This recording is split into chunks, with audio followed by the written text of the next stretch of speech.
they say more beautiful than it was before. So I think that's a great achievement. That was not easy.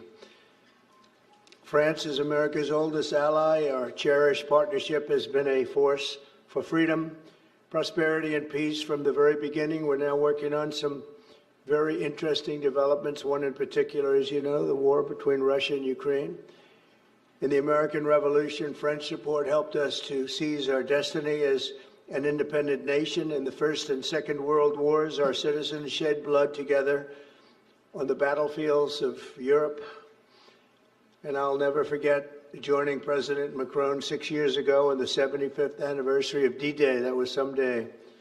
The purpose of our meeting today is to end another battle, a really horrible one, a war, something that we haven't seen since the Second World War, that is ravaging European soil, the deadliest and most destructive conflict that one can imagine. I've seen the pictures, I've seen the satellite photos and lots of other photos, and it's a horrible thing that's happening. Thousands of people are dying a week. This very day is the third anniversary of the invasion of Ukraine, which would never have happened if I was president. That was not going to happen. The horrors of this gruesome and bloody war can scarcely be overestimated. Hundreds of thousands of people, Russians and Ukrainians in particular, have needlessly died. An entire generation of Ukrainians and Russian men has been decimated. 1,000-year-old cities have been turned into rubble. Those beautiful spires that you used to see there, they were most beautiful in the world, they say, are lying in heaps of rubble, blasted to smithereens. It's time to end this bloodletting and restore peace, and I think we're going to do it. We've had some great conversations, including with Russia. Since my return to the White House, we've made more progress toward that goal in 1 month than occurred in the past 3 years. And I've spoken with both President Putin and President Zelensky. And again, a lot of good things toward peace are happening, moving it, I think, pretty quickly. Last week, Secretary of State Marco Rubio, National Security Advisor Michael Waltz, and Special Envoy Steve Witkoff conducted successful talks in Saudi Arabia with the delegation from Russia, and I'd like to thank the Kingdom of Saudi Arabia and the King and Mohammed, great people, really working hard to get this done. Our focus is on achieving a ceasefire as soon as possible and ultimately a permanent peace. My meeting with President Macron today was another important step forward in that sphere, because he's been very much involved right from the beginning in trying to get it over with, and we're going to get it done. I believe that Emmanuel agrees with me on many of the most important issues. Chief among them is this is the right time. It may be the only time. You know, that's a very interesting and horrible situation, and that could evolve into a third world war. We're not going to let that happen. Should have never started, but it did. And what a mess, what a horrible, bloody mess. I'm also pleased that President Macron agrees that the cost and burden of securing the peace must be borne by the nations of Europe, not alone by the United States. And Europe must take that central role in assuring long-term security of Ukraine, which they want to do. And that's not a very big step. The big step is what's going to happen over the next few weeks. The United States has put up far more aid for Ukraine than any other nation. Hundreds of billions of dollars. We've spent more than 300 billion, and Europe has spent about 100 billion. That's a big difference, and at some point we should equalize.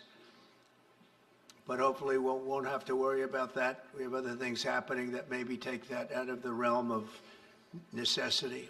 And while we've given vast amounts of military aid and money in form of grants, much of Europe's contribution has been economic relief structured as loans for which they'll be repaid.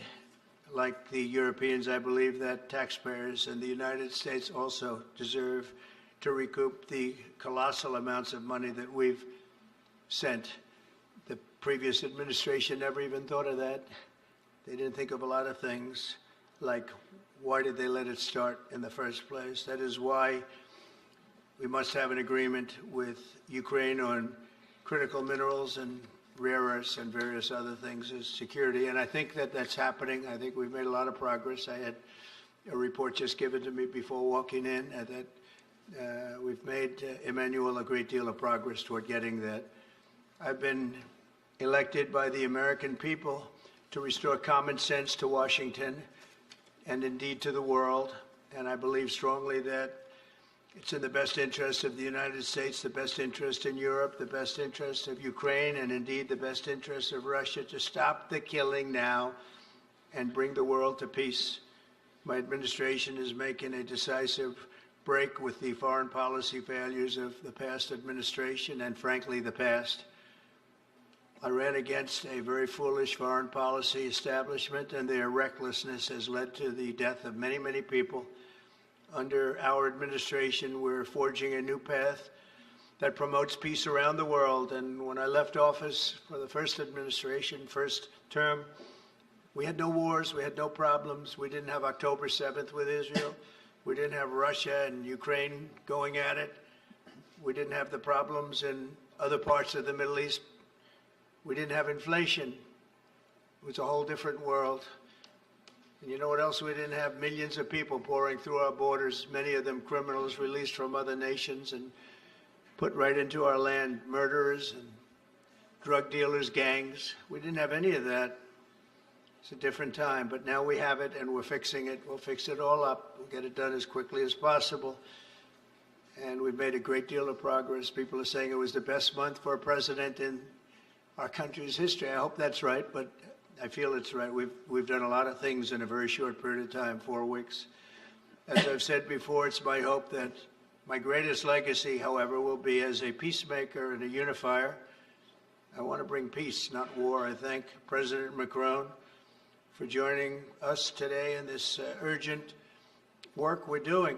We have some wonderful people up front right here that have worked so hard. Steve Witkoff, thank you very much. And Michael Walsh, thank you. Scott, thank you very much. And JD, thank you. They've really done a job. They worked very hard. It's a real passion to get this war ended. And I'd like to now invite Emmanuel to say a few words, and then we'll take questions. And again, Emmanuel, it's a great honor to have you with us at the White House. Thank you very much. Please.